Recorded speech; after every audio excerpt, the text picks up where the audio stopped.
Class 9 আজি আমি ইয়াত 3 কুৱেশ্যন নম্বৰ 1 পৰা ষ্টাৰ্ট দিম। 3 কৈছে উপযুক্ত অভেদ ব্যৱহাৰ কৰি উৎপাদক বিশ্লেষণ কৰা। তো আগৰ ভিডিঅ' তোমালোকক মই অভেদকেইটা দি দিছিলোঁ আৰু কিছু অভেদ বাকী আছিল বুলি কৈছিলোঁ। এইকেইটা অভেদ তোমালোকক আগৰ ক্লাছত দিয়া হৈ গৈছিল। আমি আগৰ অংকবোৰত এই দুটাৰ প্ৰয়োগ আটাইতকৈ বেছি পালোঁ। এইবাৰ কুৱেশ্যন নম্বৰ 3ত আমি আমাৰ প্ৰথম অভেদটো দ্বিতীয় অভেদটোৰ ওপৰত প্ৰশ্ন পাম আৰু তৃতীয় অভেদটোৰ ওপৰত। এতিয়া কথা হ'ল যে পৰীক্ষাত আমি কেনেকৈ গম পাম যে এইটো কোনটো অভেদত আছে। এই কুৱেশ্যনটো যদি তোমালোকে চোৱা, ইয়াত ফাৰ্ষ্টৰ আৰু লাষ্টৰটোত স্কুৱেৰ আছে। তো আমি যি তিনিটা অভেদৰ কথা উল্লেখ কৰিলোঁ এইমাত্ৰ যে এই তিনিটা আমি পাম এইকেইটা অংক কৰোঁতে, তাৰে আমি যদি চাওঁ প্ৰথমটো আৰু দ্বিতীয়টোত আমি আৰম্ভণিৰ পদটো আৰু শেষৰ পদটো অভেদত স্কুৱেৰ থকা দেখা পাওঁ। অভেদ দুটা এই ধৰণৰ আছিলে a + b whole square equal to a square plus 2ab + b square. ইয়াৰ ফাৰ্ষ্টৰটো আৰু শেষৰটোত স্কুৱেৰ আছে। ঠিক তেনেকৈ নিগেটিভ থাকিলে এইটো নেগেটিভ হয় আৰু প্ৰথমটো আৰু শেষৰটোত স্কুৱেৰ আছে।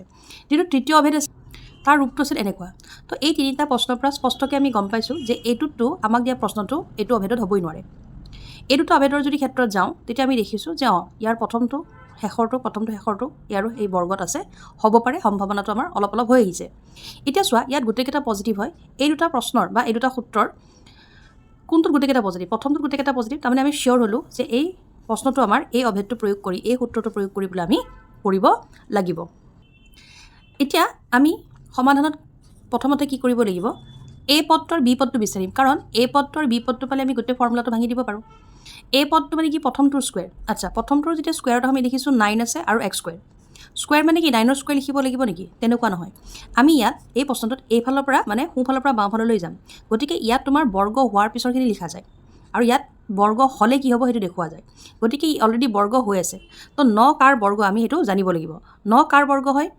9 3ৰ বৰ্গ। গতিকে আমি ইয়াতে কি লিখি দিম? 3x square. তাৰমানে এই 2টো 3 লগত আহিলে কিমান হৈ যাব? 9 আৰু ইয়াতে হৈ গ'ল স্কুৱেৰ। তাৰপিছত আমি ফৰ্মুলাৰ পৰা প্লাছ পাইছোঁ, প্লাছ দিলোঁ। ফৰ্মুলাত 2 আছে, আমি 2 দিলোঁ। এ আমি গম পালোঁ কি হয় 3x। বি এতিয়ালৈ আমি গম পোৱা নাই, বিটো ইয়াতে ক'ৰবাত সোমাই আছে আৰু শেষৰটো আমাৰ হৈছে কি y স্কুৱেৰ, তাৰমানে এইটো b স্কুৱেৰ। অৰ্থাৎ এই yটো এই b স্কুৱেৰ ঠাইত আছে, তাৰমানে আমি ইয়াতে কি লিখি দিব পাৰোঁ? y। এতিয়া আমাৰ এইখিনি শুদ্ধ হৈছে নাই যদি আমি চাবলৈ যাওঁ, এইটো ওলাইছে নে নাই 6xy, এইখিনি পূৰণ কৰোঁতে আমি পাওঁ নে নাই চালে হ'ল। 3 × 2 = 6, x আৰু y মিলিছে নহয়, তাৰমানে আমি ইয়াত উপযুক্ত অভেদ ব্যৱহাৰ কৰি পেলাই উৎপাদক বিশ্লেষণ কৰিব পাৰিলোঁ। অৰ্থাৎ শেষত আমি কি লিখি দিব পাৰিম? বোলে যেনেকৈ a + b হোল স্কুৱেৰ আছে তেনেকৈ 3x + y আৰু আমি কি লিখি দিম? Whole square. আশা কৰোঁ তোমালোকে এই কুৱেশ্যনটোৰ বুজি পালা। নেক্সট ৰোমান 2 কুৱেশ্যনটো যদি যাওঁ, ইয়াতে চোৱা, আগত যিটো কুৱেশ্যন আছিলে তাতে ফাৰ্ষ্টৰটোত আৰু শেষৰটোত স্কুৱেৰ আছে কাৰণে আমি এইটোত পৰা বুলি ইজিলি ওলালোঁ। ইয়াত আকৌ বহুত ষ্টুডেণ্টছে গম পাইছা, বহুত ষ্টুডেণ্টছে গম পোৱা নাই যে ইয়াতেতো প্ৰথমটোত আছে, ইয়াত দেখোন স্কুৱেৰ নাই। এতিয়া 1ৰ ওপৰত স্কুৱেৰ থকা নাথাকা কথাটো একেই, তাৰমানে ইয়াত এটা স্কুৱেৰ আছে। তেতিয়াহ'লে নিশ্চয় এই দুটা ফৰ্মুলা কোনোবা এটাত আছে আৰু ইয়াৰে চোৱা এইটো নেগেটিভ আৰু আমাৰ ইয়াত এইটো নেগেটিভ, তাৰমানে ই a - b হোল স্কুৱেৰ ফৰ্মুলাত আছে বা হোল স্কুৱেৰ ফৰ্মুলালৈ আমি নিব লাগিব। তো ইয়াত আমি কি লিখি দিম? 4 কাৰ বৰ্গ? 2ৰ বৰ্গ 2, ইয়াতে লিখিলোঁ y হোল স্কুৱেৰ মাইনাছ ফৰ্মুলাৰ 2, a মানে আমি পালোঁৱেই 2y আৰু b মানে 1টোৱে হ'ব, ইয়াত আমি 1টো লিখিলোঁ আৰু 1 স্কুৱেৰ। তো এইটো আহি গ'ল a - b হোল স্কুৱেৰ ফৰ্মুলাত। তো এইটোৱে আছিলে আমাৰ ৰোমান 2। খুবেই সহজ এটা অংক। ৰোমান 3ত যাওঁ। ৰোমান 3টো আমাৰ এইটো ফৰ্মুলা নিচিনা দেখাত, হয়নে? প্ৰথমটো স্কুৱেৰ, ছেকেণ্ডটো স্কুৱেৰ, মাজত নেগেটিভ, প্ৰথমটো স্কুৱেৰ, ছেকেণ্ডটো স্কুৱেৰ, মাজত নেগেটিভ। গতিকে আমি কি লিখিব পাৰোঁ? a + b whole into a - b। আচ্ছা, ইয়াৰে যিটো a এইটোৱে হয়, আমাৰ ইয়াতে কি হয় x। গতিকে আমি লিখি দিলোঁ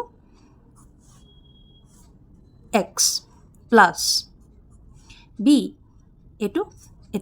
ইয়াত এটা চোৱা, y লগত স্কুৱেৰ আছে, এইটো 100 হৈ আছে। তো এই 100টো কাৰোবাৰ বৰ্গ হয় নেকি? 100টো 10ৰ বৰ্গ ন? গতিকে আমি একচুৱেলি কি লিখি দিম ইয়াতে? y আৰু এই যে 100টো আছে তাৰ জেগাত আমি কি লিখি দিম? 10 আৰু এনেকৈ দিম। নেক্সট আকৌ a মানে x মাইনাছ b মানে y আৰু ইফালে 10 আৰু এইটো আমাৰ সূত্ৰত পৰি গ'ল। আৰু এইটোৱে হ'ল আমাৰ এনচাৰটো ইয়াৰ, নহয় যে ইয়াক তোমাৰ অনলি 100টো ব্ৰেক কৰিব আছিলে, কৰি দিলোঁ আৰু আমাৰ এনচাৰ পাই গ'লোঁ। এইকেইটা হ'ল কুৱেশ্যন নম্বৰ 3। কুৱেশ্যন নম্বৰ 4ত কৈছে উপযুক্ত অভেদ ব্যৱহাৰ কৰি তলৰ ৰাশিবোৰ বিস্তাৰ কৰা। কুৱেশ্যন নম্বৰ 4ৰ যিকেইটা কুৱেশ্যন দিছে আমাক প্ৰশ্ন, এইকেইটা কৰিবলৈ আমি এটা নতুন অভেদ পাম আজি। অভেদটো হ'ল এইটো, x + y + z whole square equal to x square + y square + z square + 2xy + 2yz + 2zx। ঠিক আছে? তো 4ৰ অংককেইটা কৰাৰ আগত তোমালোকক দুটামান কথা কৈ ল'ব বিচাৰিছোঁ। এটাটো হ'ল অভেদটো তোমালোকে গমেই পালা। অভেদটোক মই ইয়াত আৰু এবাৰ লিখিছোঁ। অভেদটো আছিলে কি আমাৰ x plus y plus z whole square equal to x square plus y square plus z square plus 2xy plus 2yz plus 2zx। এইটো মেইন ফৰ্মুলা। এতিয়া প্ৰব্লেমটো ক'ত হয় জানানে? তোমালোকে যদি কুৱেশ্যন নম্বৰ 4ৰ অংককেইটা চোৱা, তাত প্ৰথমটোহে গোটেইকেইটা প্লাছ চিন দি পেলাই দিছে ৰোমান 1টো, কিন্তু ৰোমান 2, ৰোমান 3, ৰোমান 4 প্লাছ মাইনাছৰ মিক্স বা ৰোমান 4টো গোটেইকেইটা মাইনাছ দিয়া আছে। এতিয়া মাইনাছ থাকিলেও কোনো কথা নাই, অংককেইটা এইটো ফৰ্মুলাতে বা এইটো অভেদ ব্যৱহাৰ কৰি পেলাই কৰা হ'ব। কিন্তু প্ৰব্লেমটো ক'ত হয়, মাইনাছ থাকিলে লিখিম কেনেকৈ বা আমাৰ বহুতে ভয় খায়, এইটো দেখোন মাইনাছ প্লাছ থকাহে ফৰ্মুলা পাইছোঁ, মাইনাছ থকা পোৱা নাই, কেনেকৈ কৰিম বা নকৰোঁ। তো ইয়াৰ সমস্যাটো সমাধান অংক কৰোঁতে ব্ৰেকেট দি পেলাই কৰিব লাগে। আৰু যদি তেতিয়াও প্ৰব্লেম পোৱা, তো ইয়াত মই নোট হিচাপে সেইখিনি বস্তুৱে তোমালোকক ক'ব খুজিছোঁ যে যদি নেগেটিভ থাকে কি হ'ব। চোৱা, এইকেইটা আমি প্ৰথম, দ্বিতীয়, তৃতীয় 3টা পদ পাওঁ, হয়নে?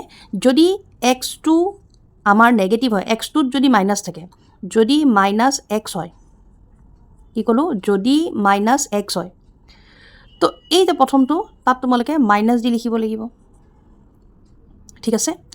ৱাইটোততো একো নাই, এনেকৈ থাকিব, এনেকৈ থাকিব। এই এক্সটো মাইনাছ ন, গতিকে এই পদটো তোমালোকে এনচাৰ ওলাওঁতে এই ধৰণে ওলাব। ইয়াত এক্স নাই, গতিকে ই এনেকৈ থাকিব, আৰু ইয়াত এক্স আছে নহয়, গতিকে এইটো কি হৈ যাব? Minus 2zx। যদি আমাৰ ৱাইটো মাইনাছ থাকে বা ৱাইটো যদি নেগেটিভ হয়, বিয়োগ চিন থাকে, তেতিয়া এইটো এনেকৈ আহিব। ইয়াত আমি এইটো থকা বুলি ধৰিম। এইটো অংক কৰোঁতে আকৌ ইয়াত প্লাছ দি পেলাই ফৰ্মুলাৰ প্লাছটো দি, এই প্লাছটো দি পেলাই ইয়াত ব্ৰেকেট দি দেখুওৱা হয়। এইটো এনেকৈ লিখিছোঁ, এইটো প্লাছ থাকিব, এইটো কি ৱাই, ৱাই ইয়াত আছে নহয়, তাৰমানে ই এনেকৈ থাকিব। ছেকেণ্ডটোতো ৱাই আছে, গতিকে এনেকৈ হ'ব, আৰু থাৰ্ডটোত আমাৰ ৱাই নাই, গতিকে এই ধৰণে হ'ব। এইখিনিলৈকে হ'ল। ঠিক তেনেকৈ আমি যদি জেডটো লিখোঁ, যদি জেডটো নেগেটিভ হয়, মানে তৃতীয় পদটো যদি নেগেটিভ হয়, তেতিয়াহ'লে জেড য'ত আছে তাতে আমি মাইনাছ লিখিব লাগিব। আচলতে এইকেইটা গোটেইকেইটা পজিটিভ বোলে মেথছ কৰোঁতে, মই ইয়াত এইটো মাইনাছ দিয়াৰ কাৰণে দিছোঁ, তোমালোকে গম পাবা। বা এনেকৈও ক'ব পাৰোঁ যে এইটো বৰ্গটো ইয়াৰ মানে পাৱাৰটো 2 হোৱাৰ কাৰণে পজিটিভ, বা তোমালোকে এইকেইটা গোটেইকেইটা পজিটিভে ধৰা। এইকেইটা মানে এক্স ৱাই জেড নেগেটিভ হ'লে ইহঁত সদায় পজিটিভে আহিব, সেইটো ধৰি লোৱা। এইখিনি গোটেই সদায় পজিটিভে আহিব, তেনেকৈ লোৱা। আৰু ইয়াত খেলি মেলিটো হয় মানে কি, পিছৰ তোমালোকে অংক কৰোঁতে বুজি পাবা, বিশেষকৈ কুৱেশ্যন নম্বৰ 5টোত, মই 3টোতে এইটো ক্লিয়াৰ কৰিলোঁ, পিছৰ অংককেইটা কৰোঁতে বুজি পাবা। তো ইয়াত হ'ল কি যে যদি এক্সটো নেগেটিভ হয়, মানে প্ৰথম পদটো যদি নেগেটিভ হয়, এইটোত আমি মাইনাছ দি এনচাৰ পাম, মানে নেগেটিভ এনচাৰ পাম, আৰু এইটো নেগেটিভ এনচাৰ পাম। যদি ৱাইটো হয়, এইটো নেগেটিভ হয়। যদি জেডটো হয়, তেতিয়াহ'লে শেষৰ দুটা আমাৰ কি হয়? নেগেটিভ হয়। এই কথাখিনি সদ্যহতে এনেকৈ মনত ৰাখি থোৱা, এইকেইটা সদায় পজিটিভ হ'ব। পজিটিভ হোৱাৰ কাৰণটো হ'ল বৰ্গ, স্কুৱেৰ আছে। কুৱেশ্যন নম্বৰ 4তে জনালোঁ ফৰ্মুলাটো চিনাকি কৰাই দিয়াৰ কাৰণে। এইখিনি ইউজ বিশেষকৈ কুৱেশ্যন নম্বৰ 5ত তোমালোকে পাবা। এতিয়া ৰোমান 1টোত যাওঁ। ৰোমান 1টোত চোৱা, x plus 2y plus 4z whole square আছে, তাৰমানে এইটো ফৰ্মুলাতে আছে আমাৰ। তো আমি এনেকৈ ভাঙি, গোটেইকেইটা আমাৰ ইয়াত পজিটিভ, তো ডাইৰেক্ট এইটোত ভাঙি ল'লে এইবিলাকত যাব নালাগে আৰু। তো এইটো ভাঙি যদি দিওঁ, x square plus y square plus z square plus 2xy plus 2y 4z plus 4z আৰু x সজাই ল'লোঁ। তাৰপিছত ইয়াত আৰু এটা কথা, যেতিয়া আমি অভেদ প্ৰয়োগ কৰোঁ, যদি আমি দুটা পদ পাওঁ, এটা মানে তোমাৰ এটা চোৱা দুটা আছে, 2 আৰু y আছে, এতিয়া ব্ৰেকেট দি ল'বা তোমালোকে। ব্ৰেকেট নিদিয়াকৈ আমি এনচাৰ কৰিব পাৰোঁ, ভুল নহয়, কিন্তু ব্ৰেকেট দি ল'বা। ব্ৰেকেট দিয়াৰ কাৰণটো কি? ব্ৰেকেট মানে স্কুৱেৰটো যেতিয়া লিখা হয়, ব্ৰেকেটটো দি লিখা বা নিদিয়াকৈ লিখা, এই স্কুৱেৰটো দুইটাৰ লগতে থকা বুজায়। তো ব্ৰেকেটটো দিলে তোমালোকৰ মনত থাকিব, লাহে লাহে কৰি যেতিয়া অভ্যাস হ'ব, তেতিয়া নিদিয়াকৈ কৰিলেও কোনো কথা নাই, ব্ৰেকেটটো দি পেলাই কৰিবা। আৰু এই দুইটাৰ লগতে যাব, তাৰমানে নেক্সট ষ্টেপটোত আমাৰ 2 স্কুৱেৰটো ভাঙি আমি ডাইৰেক্ট 4 লিখি দিব পাৰিম। নেক্সট ষ্টেপটোত 4 স্কুৱেৰটো ডাইৰেক্ট ভাঙি আমি 16 লিখি দিম। সেইকাৰণে ব্ৰেকেট দিলে বেটাৰ। তো ইয়াত হ'ব এইটো 4 বৰ্গ 16, এইটো ইয়াত এইখিনি গোটেই পজিটিভ চিন্তা নাই। প্ৰথমতে ইয়াত আকৌ এটা কথা, আমি টিচাৰ্ছবোৰে বা তোমালোকে কৰি পেলাই কি হ'ব যে ডাইৰেক্ট এনেকৈ আমি এনচাৰ লিখি যাব পাৰোঁ, হয়নে? তাকে তোমালোকেও কৰিব গ'লে কিন্তু ভুল হৈ যায়। আমাৰ হেবিট হৈছে, বা তোমালোকৰো কৰি পিছত হেবিট হ'ব। তো বেটাৰ কি কৰিবা, যেতিয়া কৰা ষ্টেপ বাই ষ্টেপ কৰিবা মানে প্ৰথমতে ইয়াত গোটেইকেইটা পজিটিভ গতিকে চিনৰ আমি চিন্তা কৰিব নালাগে প্লাছ মাইনাছ এটা হৈ গ'ল নেক্সট তোমালোকে অকল নাম্বাৰছবোৰ চাবা ইয়াত এইটো কি আছে 2 ইয়াত আছে এইটো কি 2 গতিকে তুমি নাম্বাৰকেইটা ইনটু ইয়াত একো নাই মানে একো নাই নহয় ইয়াত এটা 1 আছে গতিকে 2 এগুণ 2 2 দুগুণ 4 তাৰপিছত চলকবোৰ বহাই দিয়া তেনেকৈ 2 দুগুণ 4 4 4 গুণ 16 2 4 গুণ 8 8 এগুণ 8 তাৰপিছত চলকবোৰ তোমালোকে বহাই দিবা ঠিক আছে এইটো হ'ল ৰোমান 1টোৰ এনচাৰ এতিয়া ৰোমান 2টো কৰোঁ আমি ৰোমান 2টোত একে আমাৰ ফৰ্মুলাতে আছে এক্স যদি ইয়াত মাইনাছ আছে প্লাছ বুলি মাতিলোঁ x plus y plus z whole square equal to কি হয় x square plus y square যিহেতুকে ৱাইটো নেগেটিভ ইয়াত মাইনাছটো আহিব প্লাছ জেড স্কুৱেৰ প্লাছ ফৰ্মুলাৰ 2 এক্স ৱাই মানে নেগেটিভ থাকিলে ব্ৰেকেট দিবা মানে মাইনাছ চিনটো আছেতো ঋণাত্মক হ'ল প্লাছ 2 আকৌ এইটো ৱাইটো মাইনাছ চিনটো আছে কাৰণে ব্ৰেকেট দিম জেড হ'ল তাৰপিছত তোমাৰ 2 জেডটো আমাৰ পজিটিভ সেইকাৰণে আমি একো ব্ৰেকেট দিয়া নাই মানে প্লাছ চিন আছে একো ব্ৰেকেট চেকেট দিয়া নাই আৰু এইটো আমাৰ পজিটিভ প্লাছ চিন আছে গতিকে এনেকৈ থ'লোঁ প্ৰথমতে আমি সজাই ল'লোঁ এতিয়া আমি ভাঙি যাম আগত ক'লোৱে এই অংকটো কৰোঁতে এই ধৰণে থাকিলে এই দুইটাৰ লগতে যায় গতিকে 2 দুগুণ 4 হয় আৰু ইফালে এক্স স্কুৱেৰ মানে 2 বৰ্গ 4 এতিয়া ইয়াত আকৌ কি লিখি দিম জানানে এইটো বহুতে বুজি পাইছা কিয় হ'ল বহুতে পোৱা নাই এইটো যদি বুজাবলৈ যাওঁ তোমালোকক এইটো ইয়াত দেখাই দিছোঁ এইটো এনেকুৱা আছে নহয় তাৰমানে এইটো minus Y square means minus Y into minus Y তো ৱাই ইনটু ৱাই মানে কি হৈ যাব এই ইয়াত একো নাই মানে এটা পাৱাৰ কি আছে 1 আছে দুইটাৰে তো সেইকাৰণে 1 প্লাছ 1 ইয়াতে হৈ যাব কি 2 সেইটো এইটো আৰু এইটো যে মাইনাছ আছে তো মাইনাছে কি হৈ যায় প্লাছ সেইটোতো জানা মাইনাছে প্লাছ সেইকাৰণে কি হৈ গ'ল ৱাই স্কুৱেৰ তো এইটো ডাইৰেক্ট লিখিলোঁ আৰু ইমানবোৰ মনত নাৰাখি পেলাই যদি চিম্পলি মনত ৰাখিব লাগে পাৱাৰটো কি হয় 2 পাৱাৰটো 2 যুগ্ম সংখ্যা যদি হয় তে এনচাৰটো সদায় আমাৰ কি আহিব পজিটিভ আহিব যদিহে আগত মাইনাছ চিন নাথাকে তাৰপিছত জেড স্কুৱেৰ এতিয়া আকৌ সেই কথাটো আহিলোঁ আমি আগত কি পাইছিলোঁ গোটেইখিনি প্লাছ সেইকাৰণে চিনৰ লেঠা নাছিল এতিয়া ইয়াত প্লাছ মাইনাছ মিক্স হৈ আছে গতিকে এই ধৰণে কৰোঁতে ক'লোৱে মই আমি টিচাৰ্ছবোৰে কি কৰোঁ যে ডাইৰেক্ট এনেকৈ আমি এনচাৰটো লিখি দিম আমি টিচাৰ্ছবোৰে নাভাবোঁ আৰু ডাইৰেক্ট লিখি গৈ থাকোঁ বা তোমালোকৰ কোনো ফ্ৰেণ্ডে বা লাহে লাহে কৰি তোমালোকে নিজেও লিখিব পৰা হ'বা কিন্তু ইনিচিয়েল ষ্টেজত যদি ভুল হোৱা আছে তোমালোকৰ আৰম্ভণিৰ সময়ত নতুনকৈ পাইছাহে এইটোত ফৰ্মুলাবোৰ পাইছা কিন্তু এনেকুৱা ডাঙৰ প্ৰয়োগ পোৱা নাই তো এটা এটাকৈ কৰিবা প্ৰথমতে হয় চিনটো চাবা নহ'লে বা নম্বৰকেইটা চাবা নহ'লে বা চলকবোৰ চাবা তো বেটাৰ প্ৰথমতে চিনবোৰ চোৱা এইটো কি হয় প্লাছ এনেকুৱা আহি থাকাচোন এইটো কি মাইনাছ তে প্লাছে মাইনাছে কি হয় আমাৰ মাইনাছ চিনটো চালোঁ চিনৰ কাম শেষ এইবাৰ নম্বৰ 2 দুগুণ 4 4 এগুণ 4 নম্বৰক খেলা শেষ এইবাৰ চলক ইয়াত একো চলক নাই ইয়াত এক্স আছে ইয়াত ৱাই আছে গতিকে কি লিখিলোঁ 4x ঠিক তেনেকৈ ইয়াত আহোঁ প্ৰথমতে চিন চাম এইটো প্লাছ এইটো মাইনাছ আৰু এইখিনিত একো নাই গতিকে প্লাছে মাইনাছে কি হয় মাইনাছ এবাৰ সংখ্যা চাম এইটো 2 এগুণ 2 এগুণ 2 এবাৰ চলক চাম ৱাই আৰু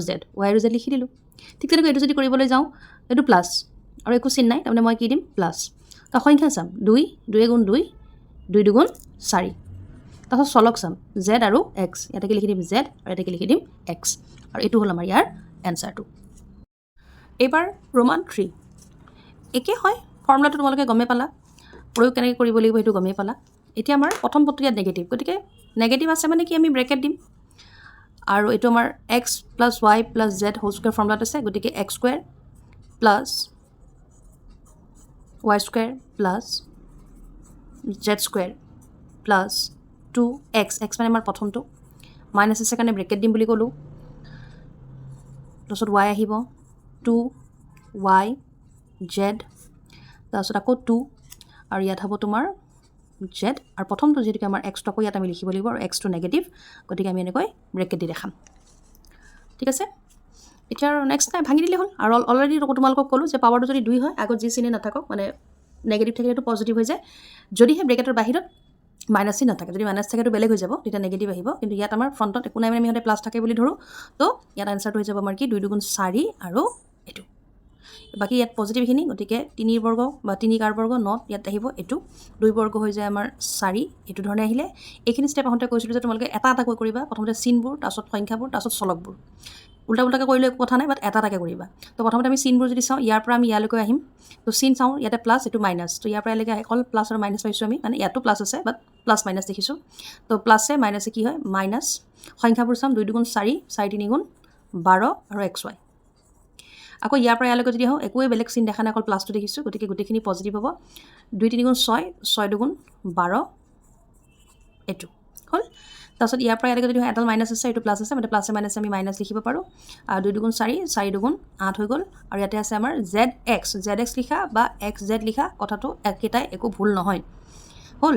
আৰু আমি ইয়াত উপযুক্ত অভেদ ব্যৱহাৰ কৰি বিস্তাৰ কৰি দিলোঁ।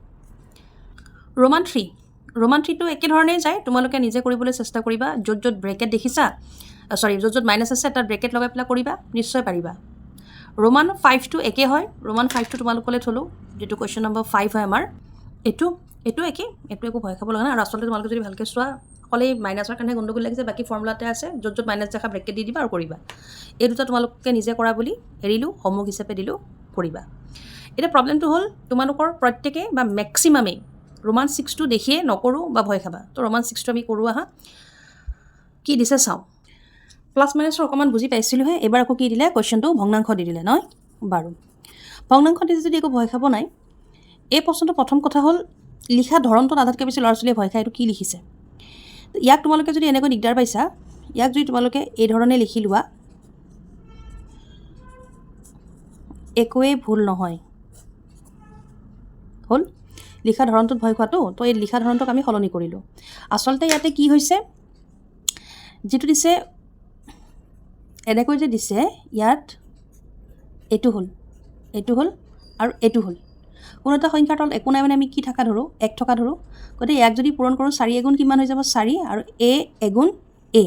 তাৰমানে এইটো এনেকুৱাই হয়, বাছ তোমালোকক লিখি দিয়া ধৰণটো অলপ বেলেগ হৈছে। তো এইটো লিখা বা এইটো লিখা একে কথা, সেইকাৰণে এনেকৈ লিখিলোঁ আমি ইয়াত। অকণমান দেখাত ভাল লগা যেন হৈছে, যে পাৰিম লাগিছে। এতিয়া অংকটো কৰোঁ। অলপ সময় কৰি তুমি ভাবিলা, এইটো X, এইটো Y, আৰু এইটো Z। গতিকে ফৰ্মুলাত আছিলে কি, X square plus Y square. এইটো মাইনাছ আছে কাৰণে ইয়াত মাইনাছটো দিব লাগিব। আগৰ অংকবোৰ তোমালোকে বুজিয়ে পাইছা, মাইনাছ থাকিলে আমি কৈছোঁ যদি মাইনাছ থাকে ব্ৰেকেট দি দিবা। গতিকে ইয়াতো তোমাৰ মাইনাছটো আছে, সেইকাৰণে ব্ৰেকেটটো দি পেলাই দিছোঁ, আৰু বাছ ভগ্নাংশত লিখা থাকে কাৰণে তাক ভগ্নাংশ আকাৰে লিখিছোঁ, বেলেগ একো কথা নাই। তাৰপিছত ইয়াতে 1 স্কুৱেৰ, মানে আমাৰ Z স্কুৱেৰ, প্লাছ ফৰ্মুলাৰ 2, এইটো আহিব ইয়াত 2x আৰু কি Y। ৱাইটোত আকৌ মাইনাছ আছে কাৰণে আমি ব্ৰেকেটটোৰ সহায়ত লিখিম, আকৌ 2, তাৰপিছত আকৌ আমাৰ ব্ৰেকেট দি দিব লাগিব, আৰু এইটো 1, দেন এগেইন 2, ফৰ্মুলাৰ 2 আহিব। ফৰ্মুলাৰ 2টো আহিলে, অহাৰ পিছত তোমাৰ ইয়াতে হ'ব এইটো 1 আহিব, আৰু ইয়াত আহিব এইটো A/4, এইটো 1টো দিলোঁ, বহাই ল'লোঁ। আচ্ছা, এতিয়া এই স্কুৱেৰটো A লগতো থাকিব আৰু 4টোৰ লগতো থাকিব। তাৰমানে আমি কি লিখিম, A স্কুৱেৰ, আৰু ইয়াতে কি লিখি দিম আমি, 4 বৰ্গ কি 16। এইটো স্কুৱেৰ থাকিলে কৈছিলোঁ নিগেটিভটো কি হৈ যায়, মাইনাছটো কি হৈ যায় প্লাছ, আৰু আগত যদি প্লাছ আছে তো টেনশ্যনে নাই, আমি প্লাছ লিখি দিম। স্কুৱেৰটো বিৰ লগতো যাব, আৰু 2 কাৰ বৰ্গ, 4 বৰ্গ, 1ৰ বৰ্গ একেই হ'ব। ইয়াত আহোঁ, এইখিনি বস্তু বুজাব লাগিব তোমালোকক, বা এইখিনি তোমালোকৰ লেঠা লাগি যাব পাৰে পৰীক্ষাত। এইখিনিত কি হয়, আচলতে ইয়াত এনচাৰটো আহে -AB/4। এতিয়া AB/4 হ'ল কেনেকৈ, সেইখিনি বুজাই দিওঁ। এই পাৰ্টটো ইয়াতে লিখি ল'লোঁ, 2 পূৰণ A/4 পূৰণ -B/2 লিখিলোঁ। এই 2টোৰ তলত একো নাই, মানে কি আছে, এটা 1 হ'ল। এই 2টোৰে এই 2টো মই কাটি দিব পাৰোঁ, দিলোঁ। এতিয়া তলত থাকিলে 1 4, আৰু এইফালে 1, একচুৱেলি এটা 1 থাকিব, 1। তে 1 4 গুণ 4, 4 এগুণ কি হ'ল 4, 1 A গুণ A, A B গুণ AB হ'ল। প্লাছে মাইনাছে আমাৰ হৈ গ'ল কি মাইনাছ। এই বস্তুটোৱে ইয়াত লিখিছোঁ, হ'ল। আশা কৰোঁ তোমালোকে বুজি পাইছা। আৰু বহুতে ইয়াতে এনেকৈ কাটি পেলাইও দেখায়, সেইটোও পাৰা, কিন্তু কাটি দেখাব নালাগে। তেতিয়াহ'লে ঠিক সেইধৰণে ইয়াত যদি আমি যাওঁ, এই দুইটো কাটি দিব পাৰিম। কাটি দিয়াৰ লগে লগে আমাৰ ওচৰত থাকিব কি বি, ইয়াত থাকিব এটা 1, ইয়াত আমাৰ আহিব অনলি বি। আৰু ইয়াৰ পৰা ইয়ালৈকে যদি আমি আহোঁ, মাইনাছ এটাই আছে, গতিকে আমি কি দি দিম, মাইনাছ বি। আকৌ এই দুইটোৰে এই চাৰিটোক আমি কাটি দিব পাৰোঁ, থাকিব 2, হয়। তাৰমানে আমি কি লিখিম ইয়াতে, প্লাছ a/2, ঠিক আছে। এতিয়া তোমালোকে যদি তোমালোকৰ কিতাপত উত্তৰমালাত চোৱা, এই ধৰণে এনচাৰটো লিখা নাই। কিয়? কাৰণ চোৱা, আমাক কুৱেশ্যনটোতো এই ধৰণে দিয়া নাছিলে, আমাক এনেকৈ দিছিল। আমি আমাৰ কৰিবৰ সুবিধাত বা অলপমান যাতে ভয়টো কমি যায় প্ৰশ্নটো দেখি, আমি তাক লিখাটো অলপ সলনি কৰি লৈছিলোঁ, মানেতো একেই আছিলে, সলনি কৰি লৈছিলোঁ। গতিকে আমি এনচাৰটো আমাৰ লিখা ধৰণত পালোঁ, কিন্তু আমি দিম কেনেকৈ, যিটো ধৰণে লিখি দিছে। তো সেইকাৰণে ইয়াত আমাৰ এতিয়া কিতাপত থকা ধৰণে যদি এনচাৰটো লাগে, আমি লিখিম কি, 1/16a² plus 1/4 b² plus 1 minus 1/4ab minus b plus 1/2a। এই ধৰণে এনচাৰটো কিতাপত দিয়া আছে। পৰীক্ষাত এইখিনিলৈকে লিখি আহিলেও 100% ফুল মাৰ্কছ পাবা, আৰু এই ৰূপটোত লিখি আহিলেও হ'ব, কোনো কথা নাই। আশা কৰোঁ তোমালোকে ৰোমান 6টো বুজি পাইছা, খুব লাহে ধীৰে বুজাইছোঁ। তোমালোকক এতিয়া কুৱেশ্যন নম্বৰ 3 আৰু 4ত শিকোৱা অংককেইটাৰ নিচিনা এক্সট্ৰা অংক স্ক্ৰীণত দি থৈছোঁ, এইকেইটা নিজে কৰিবলৈ ট্ৰাই কৰিবা।